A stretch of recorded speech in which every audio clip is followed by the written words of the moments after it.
September the 11th was a monumental day in our nation's history. It was a significant day, and it was obviously, it changed my presidency.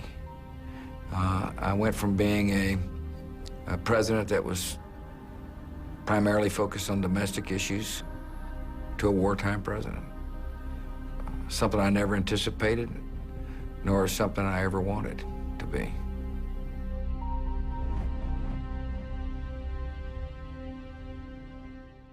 I started my morning off with a morning run. And I can remember running on the golf course of this resort where I was staying, and it was pretty dark. And I'm sure some of the people associated with the hotel looked out the window and saw these headlights illuminating a path for a runner, saying, "Who is this nut out there running?" So I went for a good long run. Got back and got my security briefing, and I remember clearly that of how normal it seemed. I mean, I can't remember the exact topics, but there was nothing out of the ordinary. And then went to the school to tout this curriculum. It was all part of our plan to highlight education reform. This just into our newsroom. A plane has crashed into the World Trade Center. Let's get this live update from 1010 Wins correspondent. I had been notified that a plane had hit the World Trade Center. At first, I thought it was a light aircraft. And my reaction was, man, either the weather was bad or something extraordinary happened to the pilot. I then informed some of my staff members to, provide help to New York City, whatever help they needed to take care of this incident, and then walked into the classroom. Good morning, boys and girls. Good morning, Good morning. I have brought with you to be the most wonderful guest. Would you please stand and recognize the President of the United States? Good morning. The classroom was full of kids who were reading. Read this word the fast way. Get ready. Mad. Yes, mad. Get ready. Cat. Yes, cat. Get ready. And in the back of the classroom was a full press corps and staffers and some adults. And I'm intently listening to the lesson. Read these words the fast way. Get ready. May. Yes, may. And I felt a presence behind me. Get ready.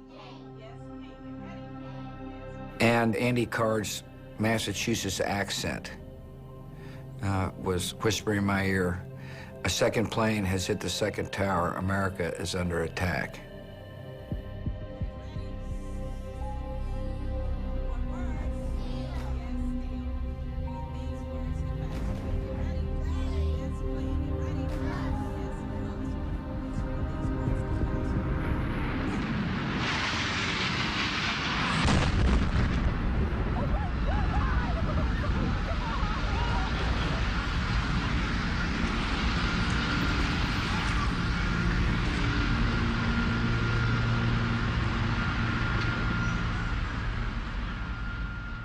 My first reaction was anger, who the hell would do that to America?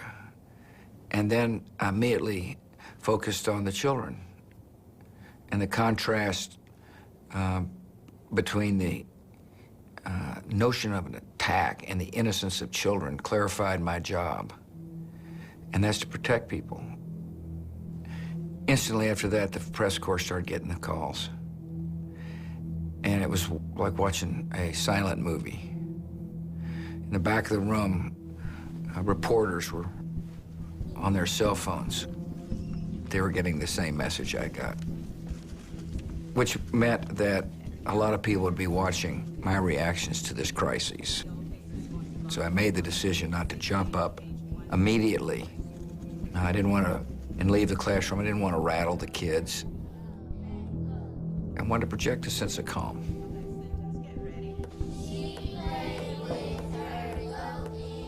It was immediately escorted out of the classroom to the holding room and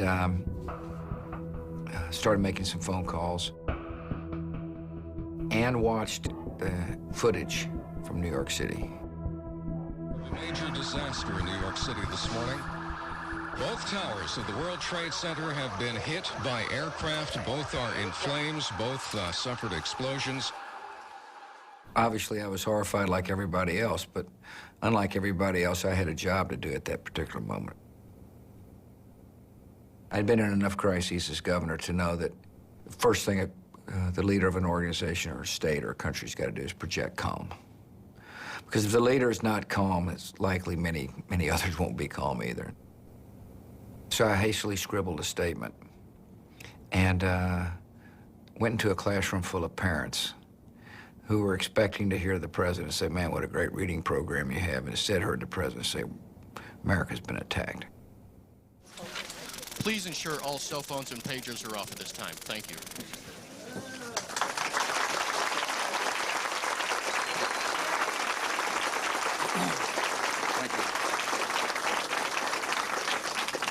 you. Ladies and gentlemen, this is a difficult moment for America. A lot of times the president is placed in a bubble or a capsule. In this case, I was able to see the reactions of our fellow citizens. The shock, the concern, the horror, the worry. Today, we've had a national tragedy. 2 airplanes have crashed into the World Trade Center in an apparent terrorist attack on our country. And I didn't linger much in the classroom after I'd given my statement because the Secret Service was anxious to get me on the move. I was immediately whisked away from the school, put into the armored limo that always follows the president, and we're flying down the highway. Many of the senior members of my team who were in the West Wing were hustled into what's called the PIOC, an underground bunker in the White House. Condi Rice was there, of course, Vice President Cheney was there. And so I immediately tried to make contact with them, and did. Although, I must tell you, the communication system was not very effective. I told them I was, stay put. They'll be hearing from me, and I'll be heading home. And Condi calls me from the secure bunker and says, a 3rd plane has hit the Pentagon.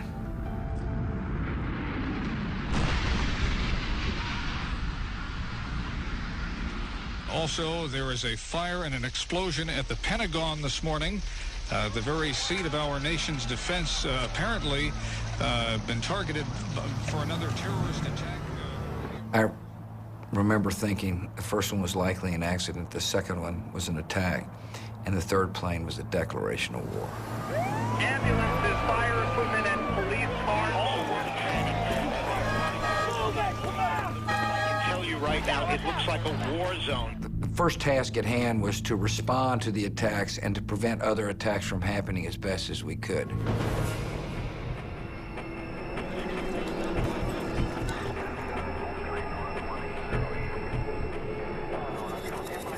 I got to the base of the plane, and the whole situation looked different. People were armed.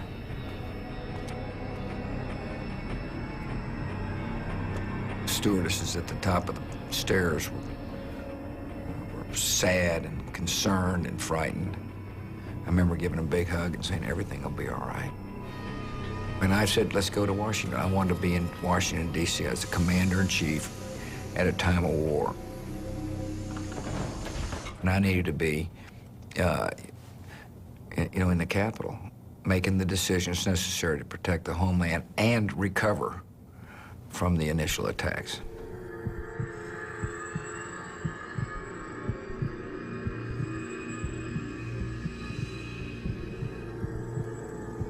Once we got on that plane, they cranked Air Force One up and took up straight up.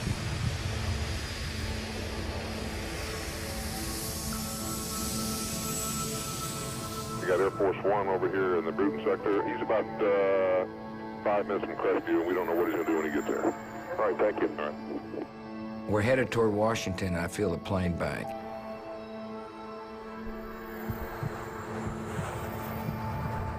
And Andy Card, Eddie Morenzo, the head of the Secret Service, came and said, you're not going back to Washington.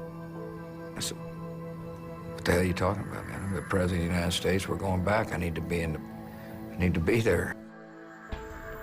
And President Bush is not returning to Washington. The White House is not saying where he is heading, but the president was out of Washington at the time. I wasn't happy about it.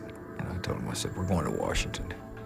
And then they held their ground because they felt it would be irresponsible for me to head back into a city that had just been attacked when, in fact, we didn't know what else might come. I got Air Force One over here at the Bruton sector, and he's been given a clearance after Crestview to go where any way he wants to, so be on standby. He may be heading your way. Okay, thanks. He's about 5 minutes from Crestview, and we don't know what he's going to do when he gets there. All right, thank you. All right. When the third plane hit the Pentagon, the magnitude of the attacks grew dramatically. I came to the conclusion that we were at war. Developments coming fast and furious this morning. The White House has been threatened with a terrorist attack.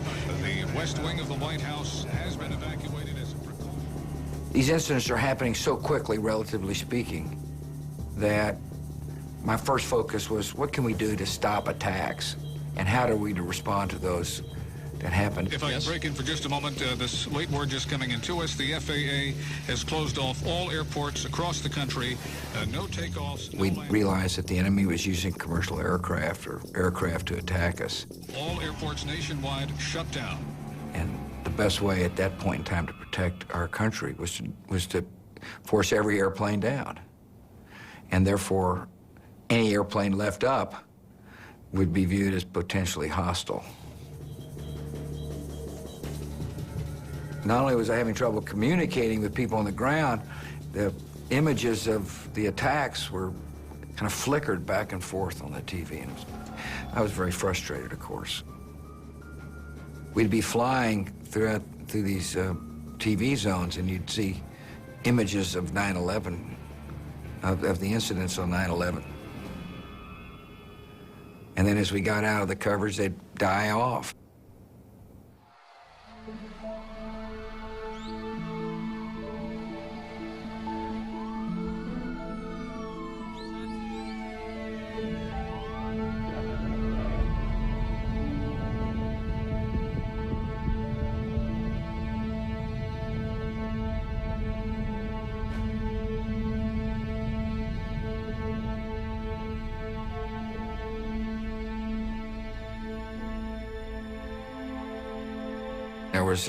There was a lot of sadness on Air Force One.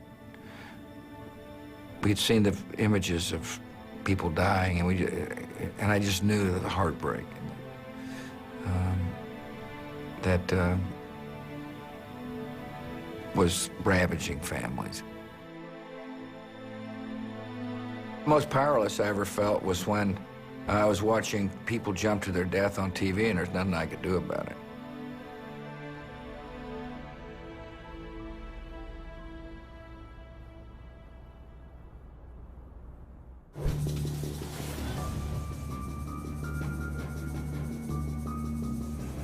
We didn't know if there were other planes that had been hijacked.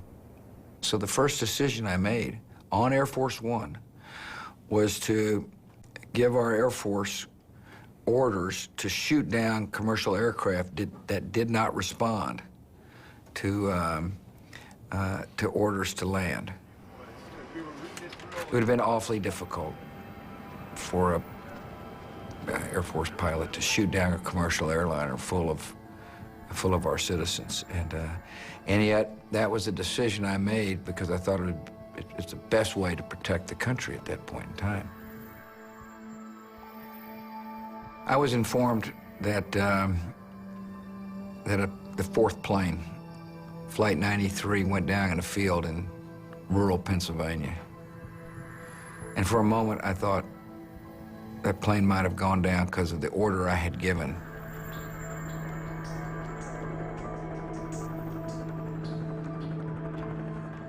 It took a while for us to get the information on Flight 93, but eventually we learned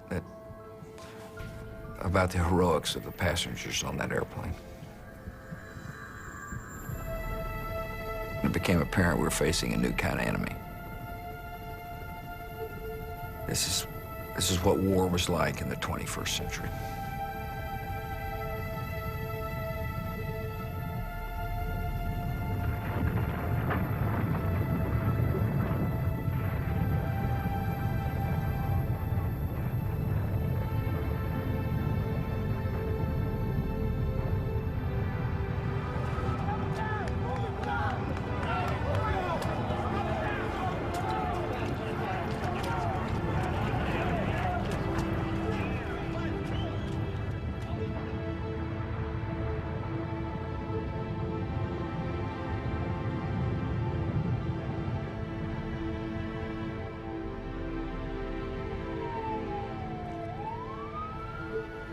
You really don't know what it's like to be a wartime president until the moment occurs.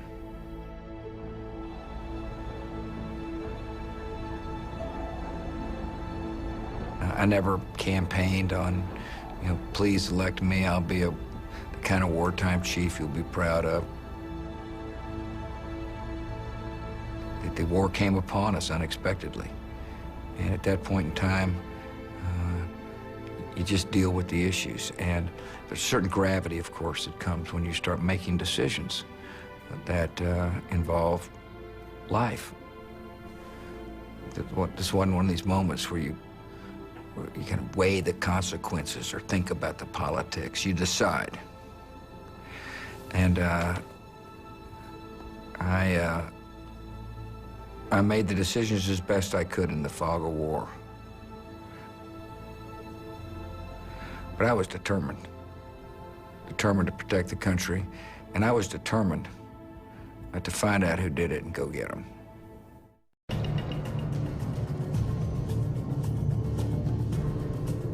Okay, I'll just show Air Force One westbound. He's radar contact 2577. Yeah, don't question about where he's going. Just watch him, and there's no flight plan in right now. We're not going to put anything in. Copy that. Thank you. Air. I was frustrated I wasn't at the command center in Washington. I was frustrated that I was flying around the country. I was frustrated we'd been attacked, and I was frustrated the communication system wasn't working any good. But in a moment of crisis like this, it's important not to be frustrated. It's important to be focused on the task at hand, which was to gather information and make decisions, in this case, on how to protect the country and respond to the attacks. Then the president was actually moved. We don't know where the president is. He was out of Washington at the time of these terror attacks. He was in Florida, and then he was moved. We heard or were told. One of my concerns, like the concerns of other husbands and our wives, was my spouse okay? Was Laura okay? And my second concern was, were our girls okay? It took a while to find her. She was in a secure location, and it was awesome to hear her comforting voice. And she had talked to the girls, and they were secure, so that was a relief for me. As I flew around, it dawned on me that we were the only plane left. I looked out the window, and we had armed escorts. But you don't want the president flying back into an environment that is dangerous, and something were to happen to me. It would have been a major blow for the terrorists, because they would have killed the president of the United States in a time of war. And so I said, all right, reluctantly said, all right, and we headed to Barksdale Air Force Base in Shreveport, Louisiana. You got anything on 151? No, you can have whatever you need, brother, because we don't have anybody in the air over here.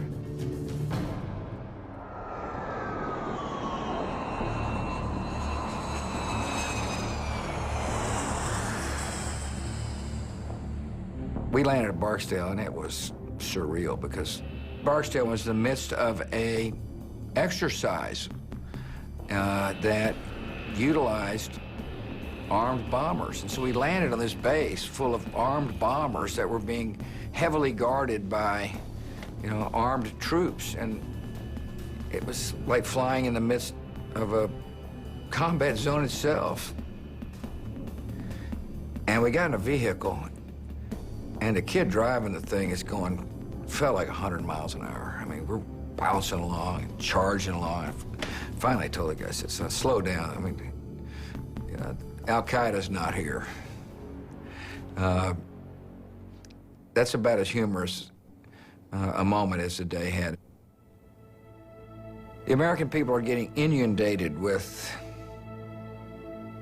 pictures of collapsing buildings and smoldering Pentagon.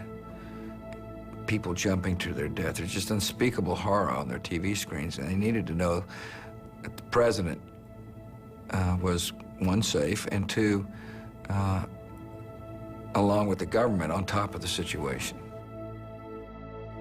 All major branches of the United States government evacuated this morning.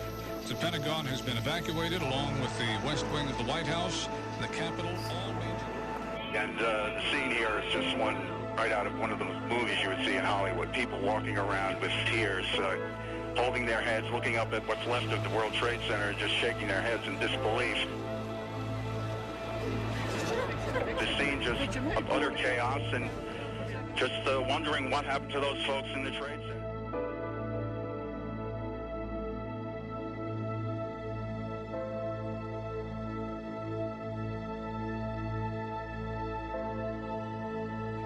From President Bush shortly. We told you he's not returning to Washington. He is not in Washington. He is currently in Louisiana, and we'll have something to say tonight.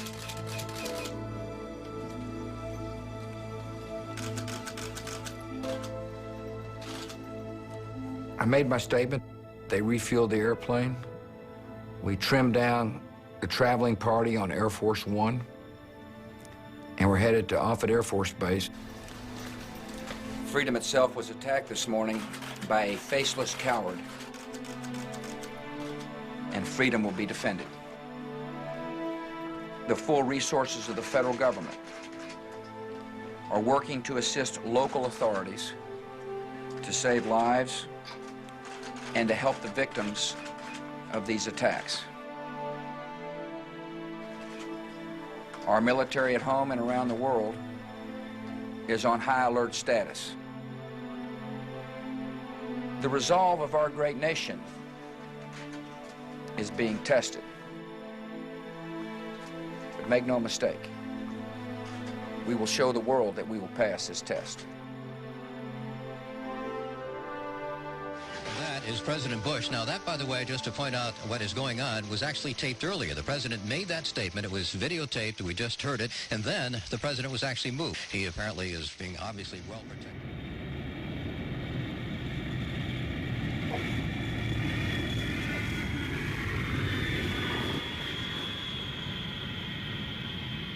The decision was made to go to Offutt Air Force Base in Nebraska by the military and the Secret Service because they figured this was the safest place for me to be.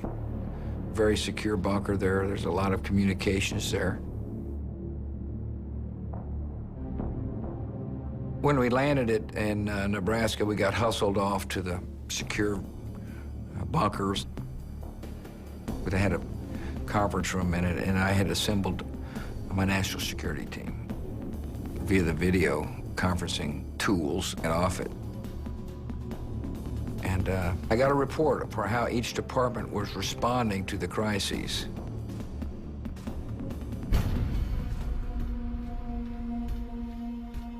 My question was who did it. The head of the CIA, George Tenet, believed it was al-Qaeda. It had the earmarks of an al-Qaeda attack. But Tenet wasn't that definitive yet. So my first indication it could be al-Qaeda was during the national security meeting at Offutt Air Force Base. It's during this moment that I made the decision I'm going back to Washington over the objections of just about everybody else. I'd had it. I'd said I need to get home.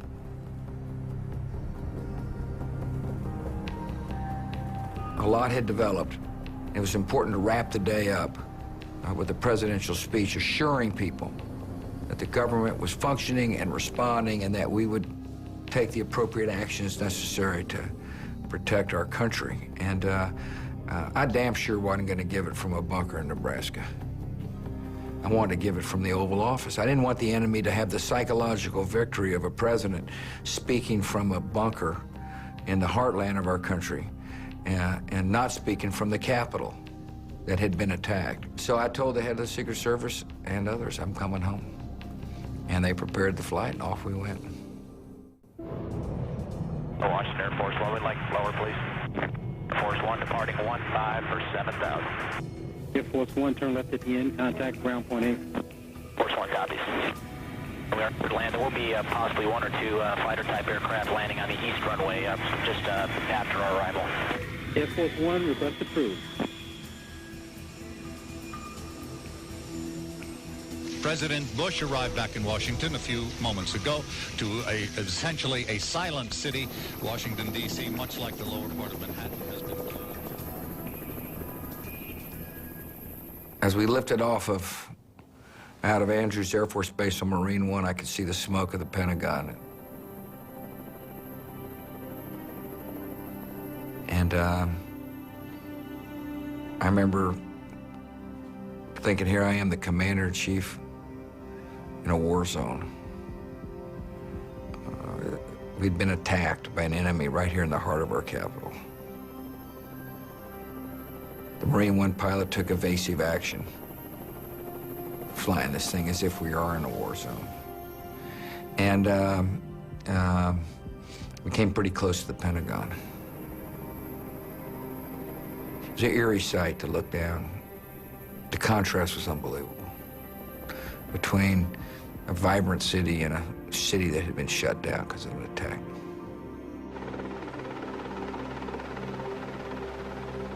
President Bush is back at the White House. He went directly to the Oval Office. We're now told we'll be speaking about an hour from now at 8:30. Live continuing coverage on 10. There was a debate in Washington about whether or not we should declare war. And I made the decision not to declare war that night. I did make it clear that we were going to protect the homeland. We're going to bring justice.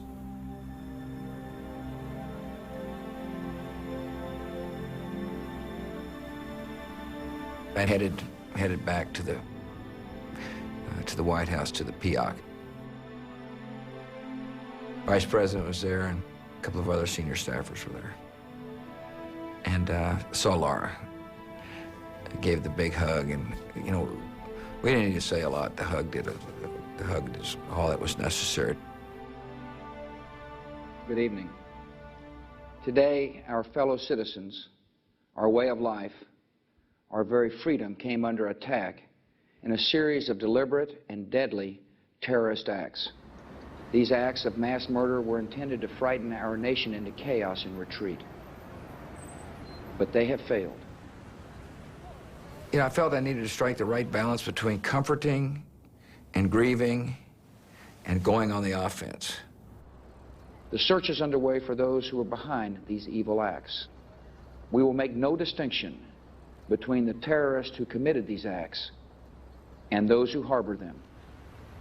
So the Oval Office speech was as close to a declaration of war as we could get without declaring war. This is a day when all Americans from every walk of life unite in our resolve for justice and peace. America has stood down enemies before, and we will do so this time.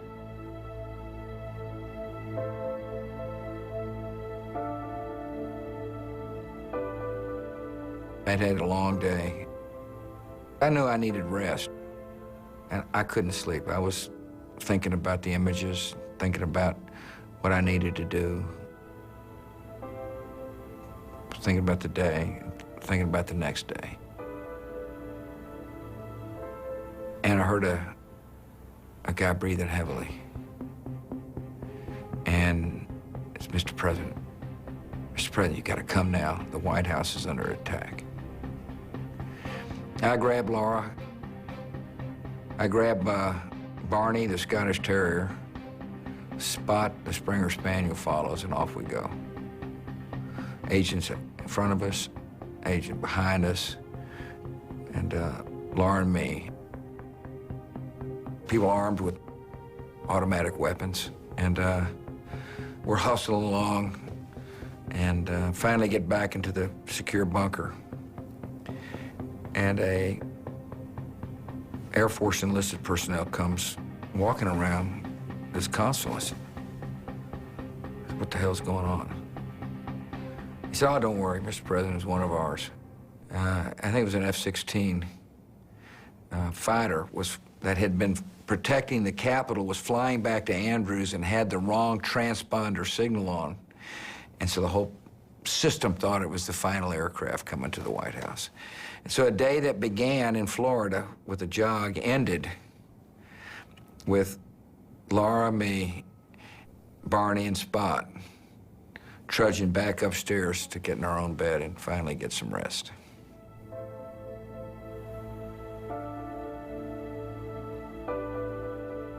I don't think I could have possibly understood. I don't think it was possible to anticipate the days ahead. I knew they'd be emotional. I knew they'd be consequential. And I knew I had to do my job, but I wasn't exactly sure how they would unfold.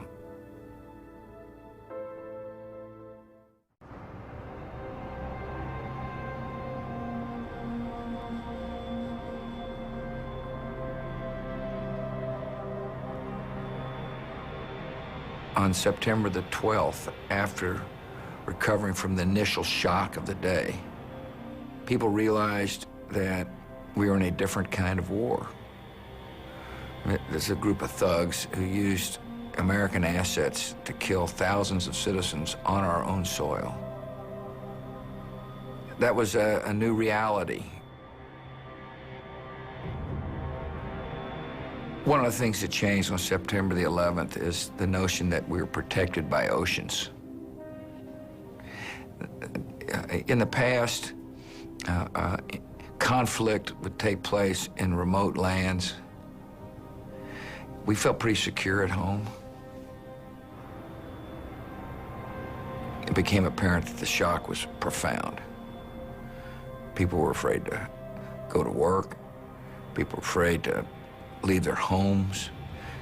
Airlines weren't flying. The banks were closed. I mean, our society, in many aspects, just shut down. The task at hand was one to recover from the attacks, save lives in the rubble if possible, dig through the damage done, and secondly was to begin to help the nation heal psychologically.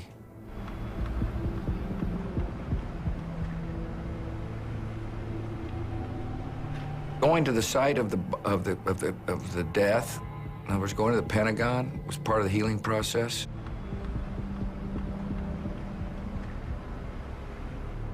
Thank you, sir. Appreciate you coming. Thank you. How are you? Thank you, sir. Appreciate you being here. I was deeply concerned that a second wave, a second attack, as a result of some sleeper cells in the United States, would inflict tremendous psychological damage. I knew we could recover from the first wave of attacks, but the second wave of attacks would have been obviously unbelievably devastating. And so we were deeply concerned about further attacks.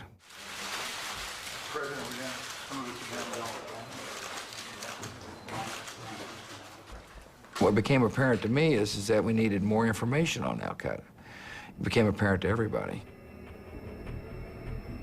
At some point in time, in the immediate aftermath of the attacks, I thought about why didn't we know this? I knew we needed to figure out what went wrong and so to prevent other attacks, but I didn't want to start the finger pointing and, you know, say to our intelligence communities, you fouled up, you should have caught this, why didn't you know? My attitude was that we now have a job to do, and that is to go find these people and bring them to justice, and therefore we needed our intelligence community looking forward, not backward. There's a lot of speculation about whether or not Iraq was involved in the attacks or not involved in the attacks. As I recall, the first real discussions about Iraq and their involvement our potential involvement in the attacks took place on September the 15th at Camp David. And I made the decision that we would deal with Iraq later on, that the task at hand was the al-Qaeda, which was in Afghanistan.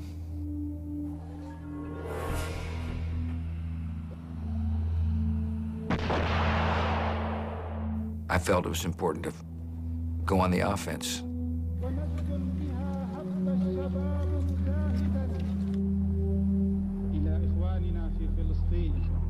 As I said, we're gonna bring them to justice before they hurt us again. We will find them.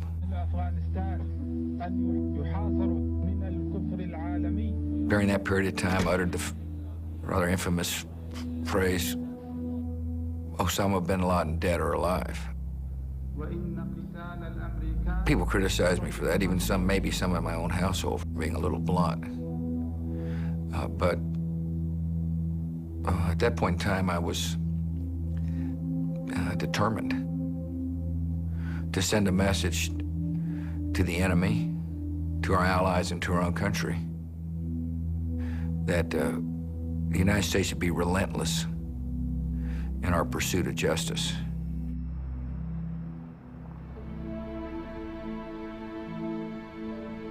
September the 11th affected my presidency, and it caused me to make many decisions, some of which were extremely controversial, all of which were designed to protect the homeland. I didn't have a strategy. I mean, I was living day by day. I realized on September the 11th I was a wartime president. On September the 12th, I acted in my duties as a wartime president. President Bush has just now landed in New York City, and then he will be transported to Ground Zero to view the death and destruction caused by Tuesday's terror attack. We headed down into the site itself.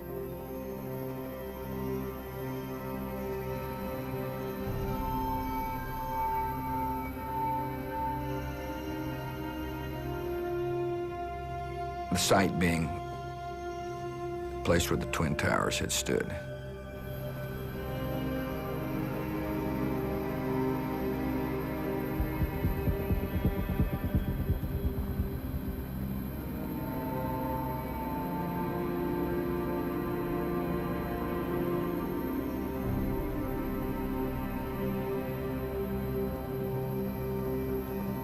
From the air, it looked like a giant scar, but when I actually got to the site, it was like walking into hell.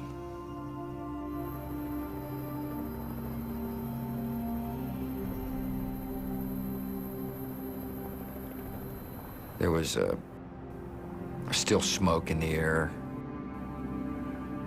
water on the ground. It was dim. It was dark.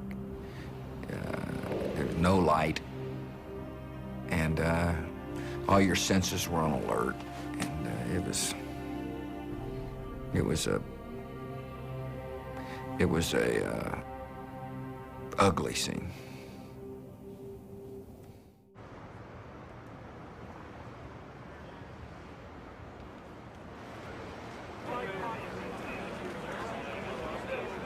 And there were firefighters, police, men and women, and rescue workers lining the way in.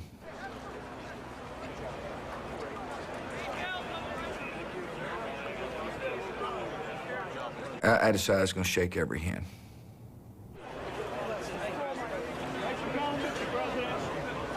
I looked in everybody's eye. I could see bloodshot eyes from people that were working overtime.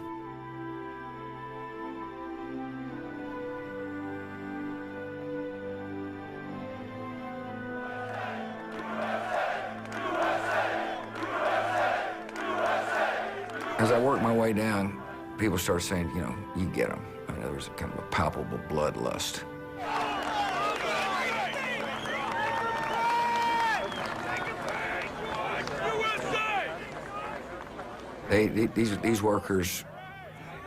These workers were interested in finding out whether or not we were going to go and find that enemy and bring him justice. That's what they wanted to know.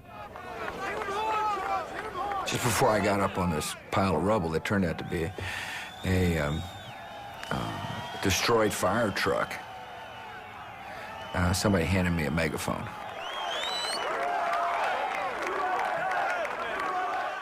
I didn't have any prepared remarks, but I knew I could cobble something together in front of the crowd that would comfort and reassure them. Thank you all. I want you all to know you can't go any louder. I want you all to know that America today is on bended knee in prayer for the people whose lives were lost here, for the workers who work here, for the families who mourn. This nation stands with the good people of New York City and New Jersey and Connecticut. I was up there trying to say something about how we cared about them, and country was supporting them, and guy kept screaming, "I can't hear you, I can't hear you." And I yelled back through the megaphone, "I hear you, the world hears you, and the people who did this will soon hear from us." I can hear you, the rest of the world hears you, and the people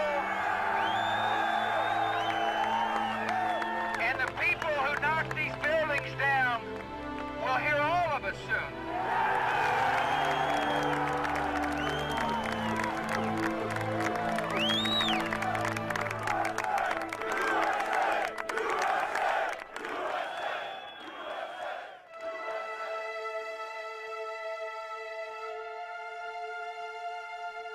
The terrorists never won. They may have thought they won. You know, they inflicted terrible damage on people's lives and on our economy, but they were never going to defeat America.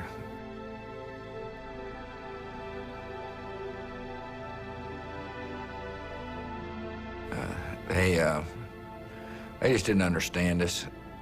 They didn't know that we were a nation of compassionate, kind people who were very courageous and would not yield to their barbaric tactics.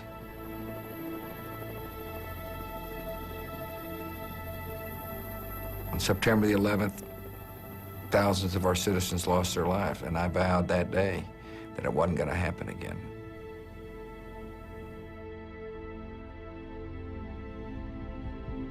I was in a restaurant in Dallas eating dinner with Laura. The Secret Service told me I had a phone call from the White House coming in about 20 minutes. I decided to take the call at the House, and President Obama called me, told me that Osama bin Laden had been killed. And my response was I congratulated him and the special operators that conducted a very dangerous mission. Good evening. Tonight, I can report to the American people and to the world that the United States has conducted an operation that killed Osama bin Laden. And so I was grateful. I didn't feel any great sense of happiness or jubilation. I felt a sense of closure, and I felt a sense of gratitude that justice had been done. Eventually, September the 11th will be, a date on the calendar. It'd be like Pearl Harbor Day. For those of us who lived through it, it'll be a day we'll never forget.